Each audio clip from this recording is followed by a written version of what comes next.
प्रिय विद्यार्थियों, हमने भारत के भूआकृतिक खंडों में सबसे पहले हिमालय प्रदेश के बारे में पढ़ा था। हिमालय प्रदेश के बाद में आज हम उत्तर भारत का विशाल मैदान, इसका अध्ययन करेंगे। उत्तर भारत का विशाल मैदान हिमालय के दक्षिण में, हिमालय की शिवालिक जो पर्वत श्रेणी है उसके दक्षिण में 3200 किलोमीटर लंबाई में फैला हुआ है तथा इसकी चौड़ाई 150 से 300 किलोमीटर के बीच में है। यह जलोढ़ मिट्टी से बना हुआ है। जलोढ़ मिट्टी क्या होती है? नदियों के द्वारा महीन अवसाद के रूप में जो मृदा जमा की जाती है उसको हम जलोढ़ मिट्टी कहते हैं। जलोढ़ मिट्टी अत्यधिक उपजाऊ होती है और इस जलोढ़ मिट्टी की गहराई इस मैदान में कितनी है? 1000 से 2000 मीटर, यानी 1 किलोमीटर से 2 किलोमीटर के बीच में इसकी गहराई पाई गई है। इस मैदान को हम 3 भागों में विभाजित करते हैं। प्रश्न अगर आए कि उत्तर भारत के विशाल मैदान को हम कितने भागों में वर्गीकृत कर सकते हैं, तो 3 भागों में विभाजित कर सकते हैं। कौन कौन से भाग हैं? बाबर, तराई और जलोढ़ मैदान। सबसे पहले हम बाबर का अध्ययन करेंगे। बाबर जो है वो शिवालिक के दक्षिण में है तथा इसमें बड़े बड़े शिलाखंड, चट्टानें और गुलास में पाए जाते हैं। यहाँ पर जो नदियाँ हिमालय से निकलती हैं वो यहाँ पर लुप्त हो जाती हैं, पत्थरों के बीच में लुप्त हो जाती हैं और इस प्रकार ये जो प्रदेश है ये वनस्पतियाँ यहाँ पर कम मिलती हैं अपेक्षाकृत, पथरीला क्षेत्र है। तो बाबर जो क्षेत्र है उसके बाद में हमारा दूसरा जो भूभाग आता है वो है तराई। तराई महीन मिट्टी वाला प्रदेश है। तराई में नदियां पुनः धरातल पर प्रकट हो जाती हैं और यह बाबर के दक्षिण में 10 से 20 किलोमीटर की पतली पट्टी के रूप में स्थित है। यह तराई, यहाँ पर नदियां पुनः धरातल पर प्रकट हो जाती हैं तथा यहाँ वनस्पति प्रचुर मात्रा में मिलती है और यह उपजाऊ मैदान है। यहाँ पर बहुत घने जंगल पाए जाते थे, लेकिन जंगलों को काट करके अब यहाँ पर कृषि की जाती है और ये क्षेत्र है वो मच्छरों के लिए भी प्रसिद्ध है। यहाँ पर बहुत मच्छर पाए जाते हैं और मच्छरों के प्रकोप के कारण भी इस क्षेत्र में मलेरिया जैसी बुखार का प्रचलन रहा है। तो इस प्रकार ये तराई का क्षेत्र हो गया। अब हम आते हैं जलोढ़ का मैदान। जलोढ़ के मैदान को हम 2 भागों में विभाजित कर सकते हैं। कौन कौन से भाग हैं? एक खादर है और दूसरा बांगर है। ये प्रश्न सबसे महत्वपूर्ण है, परीक्षाओं में बार बार आता है कि खादर और बांगर में क्या अंतर है। तो देखो, खादर और बांगर जो जलोढ़ का मैदान है उसमें नवीनतम जलोढ़ मिट्टी के जमाव को क्या कहते हैं?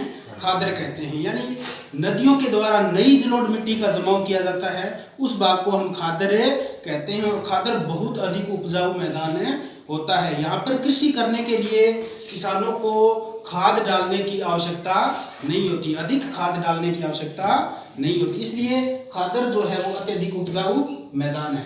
फिर आते हैं हम बांगर। बांगर क्या है? बांगर प्राचीनतम जलोढ़ मिट्टी के जमाव को कहते हैं। तो अंतर स्पष्ट हो गया। खादर किसे कहते हैं? नवीनतम जलोढ़ मिट्टी के जमाव को, और बांगर किसे कहते हैं? प्राचीनतम जलोढ़ मिट्टी के जमाव को। यह जो भाग होता है बांगर, यह खादर की अपेक्षा थोड़ा ऊंचाई पर है और यहाँ पर शुष्क मिट्टी पाई जाती है। अब हम आ जाते हैं कि जलोढ़ मैदान जो है इसको यहाँ पर नदियों ने अपरदन और निक्षेपण के द्वारा कई प्रकार के भूआकारों का निर्माण किया है। अपरदन और निक्षेपण आप जानते होंगे। अपरदन क्या होता है? नदियां जब पर्वतों से उतरती हैं तो वो अपने जलीय वेग के कारण मिट्टी में कटाव करना प्रारंभ कर देती हैं, उसको क्या कहते हैं? अपरदन कहते हैं। और जब उसकी गति कम हो जाती है मैदान में, वृद्धावस्था में जब नदी होती है तो उसकी गति कम हो जाती है, अवसाद से बोझिल हो जाती है नदी, उस समय वह अपने अवसादों को जमा करने लगती है। उस स्थिति को हम क्या कहते हैं? निक्षेपण कहते हैं। तो जलोढ़ के मैदान में नदी के अपरदन और निक्षेपण से कौन कौन से भूआकार बने हैं वो हम पढ़ेंगे। सबसे पहले है बालू रोधिका। तो बालू रोधिका है जिसमें नदी अपने साथ बड़ी मात्रा में अवसाद लेकर आती है और वो अपने तटों के पास जमा कर देती है। उससे किसका निर्माण होता है? बालू रोधिका। यह रोधिका नदी के मध्य में भी जमा हो जाती है, जिससे नदीय द्वीपों का निर्माण होता है। और इसका एक उदाहरण है ब्रह्मपुत्र नदी का मैदान। इसके बाद में आता है विसर्प। विसर्प क्या होता है? जैसे विसर्प में एक अक्षर है सर्प, यानी सर्पाकार। Very good. तो नदी के द्वारा सर्पाकार आकृति में बहाव की प्रवृत्ति को क्या कहते हैं? विसर्प कहते हैं। जब नदी मैदान में उतरती है तो वह मैदान के ढाल के अनुसार सर्पिलाकार आकार में बहने लगती है। उस आकार को ही हम क्या कहते हैं? विसर्प कहते हैं। इसलिए नदियां जब मैदान में उतरती हैं तो किसका निर्माण करती हैं? विसर्प का। और यह एक लहरदार आकृति है। गोकुल झीलें। अब देखो गोकुल झीलों का उत्तर इसी में है। कई बार क्या करती है कि नदी जो है वो अपना मार्ग परिवर्तित कर लेती है। जैसे इसने लहरदार मार्ग अपनाया, उसके बाद में नदी मान लीजिए यहाँ से ये मार्ग यहाँ पर रुक गया है अवरोध के कारण, ठीक है, बालू का रोधिका के कारण रुक गया है और नदी ने अपना मार्ग क्या कर लिया? सीधा कर लिया। नदी अपना मार्ग सीधा कर लेती है तो गाय के खुर के समान एक आकृति अलग रह जाती है, जहां पर झील बन जाती है। उसे हम क्या कहते हैं? गोखुर झील कहते हैं। तो ये प्रश्न भी कई बार आता है कि गोखुर झील क्या है? तो आप बता सकते हो कि विसर्प में अवरोध के कारण जब विसर्प का जो एक सिरा अलग हो जाता है, जो गाय की खुर के आकृति का होता है, उसे हम क्या कहते हैं? विसर्प कहते हैं, गोखुर झील कहते हैं। ठीक है। अब आते हैं हम गुम्फित नदी।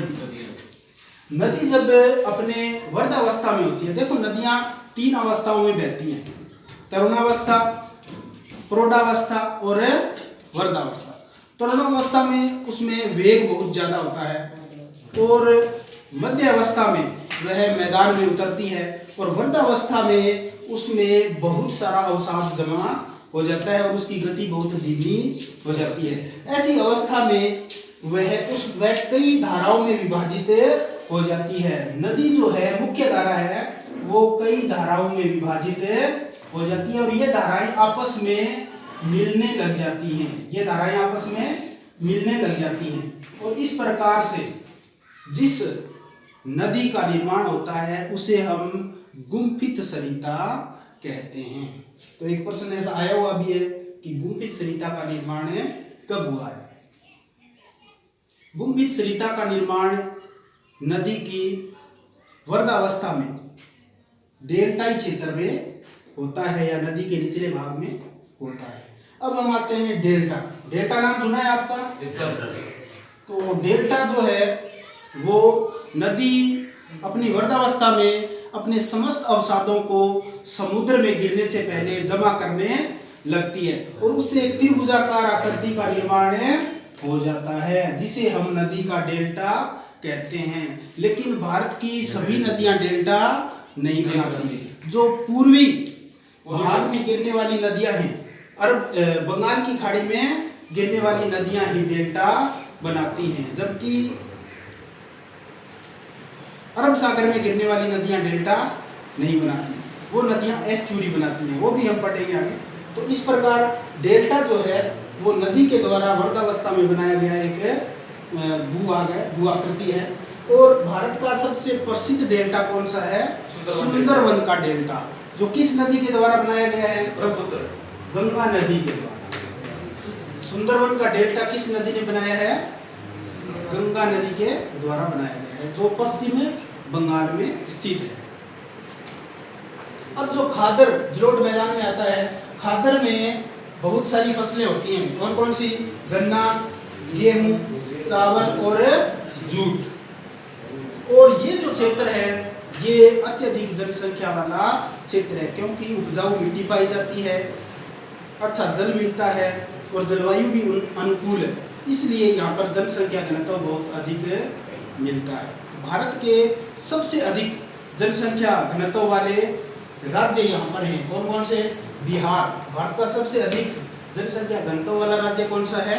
बिहार। और उसके बाद में बंगाल। ये यहाँ पर मिलते हैं।